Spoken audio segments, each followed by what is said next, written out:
All right, I'm going to introduce you now to a world-renowned chef, Jamie Bissonnette.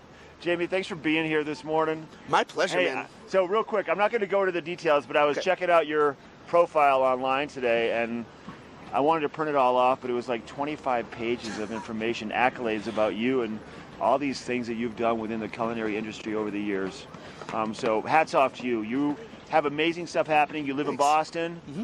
This is your first time to winter culinary for Beaver Creek, right? My first time in Beaver Creek. It's my first time to the area in the winter. I only usually come during the summer or the spring, so seeing all the snow has been pretty beautiful. And we do have a lot of snow this year. It's a awesome. blessing, and there's a lot of energy, hype around the skiing, and obviously this big event this weekend.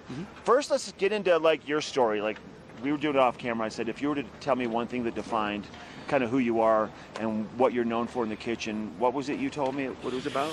I mean, passion, learning a lot about different foods, and being a good teacher, I think. When did you get into kitchen? Was your mom a chef? No. Did she like to cook? What was it that She did, but What she was was it that terrible. struck you about it that drew you in? My mom was a terrible cook, but I realized that I loved food at a really young age. And I started cooking for my little sister on days my mom didn't cook. Then I was touring with punk bands, and we were all vegetarian. And it was hard to eat vegetarian in the early 90s. Wait, so you were playing music? Yeah. Oh, right on. Yeah. And when we would stop somewhere for a few days, I would be like, oh, let's go to the grocery store and spend our $6 on lentils, and I would make something. And eventually they kicked me out of the band because I couldn't play the songs anymore because I wasn't practicing, I was cooking. And they were like, you can stay on tour because you're tough and you can sell the t-shirts and you can cook. And then as soon as we got off tour, I dropped out of high school and went to culinary school. So you were a punk chef. Yeah. I was punk hardcore, yeah. Right? Yeah. Right? And so then so let's go into the food now. So what kind of stuff were you preparing that you love to still share with everybody today? See, one of the things my business partner and I love is we love travel. So we like to bring the food that we learn about from all over the world and bring it back to where we live. I grew up vegan and straight edge and vegetarian, and then I wrote a charcuterie cookbook, and now I'm an omnivore. So our restaurants are kind of all over the place, but in the best ways possible. And you say all over the place literally and figuratively too, because they are all over the world, right? You have a handful up in the New England and that area on the East Coast, and then you have some all over in other parts of the world too. Yeah, we have 3 in Boston, 1 in New York, 1 in Dubai, and 1 in Bangkok, Thailand.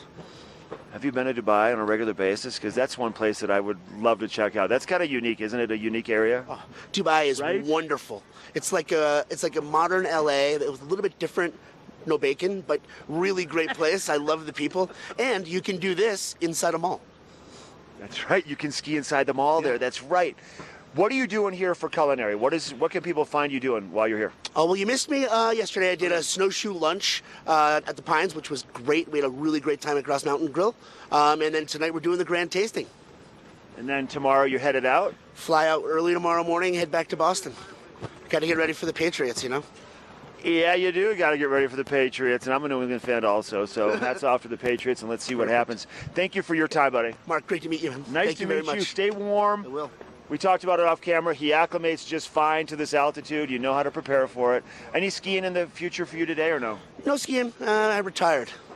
Yeah. Retired from skiing. Yeah. Still cooking in the kitchen. Good stuff. Good information, Jamie. Thank you Thanks, very Mark. much. All right. All right, we have more coming up. We have Eric with a look at that weather forecast, and Claire still up on the hill with more First Chair and Vail. We'll be right back.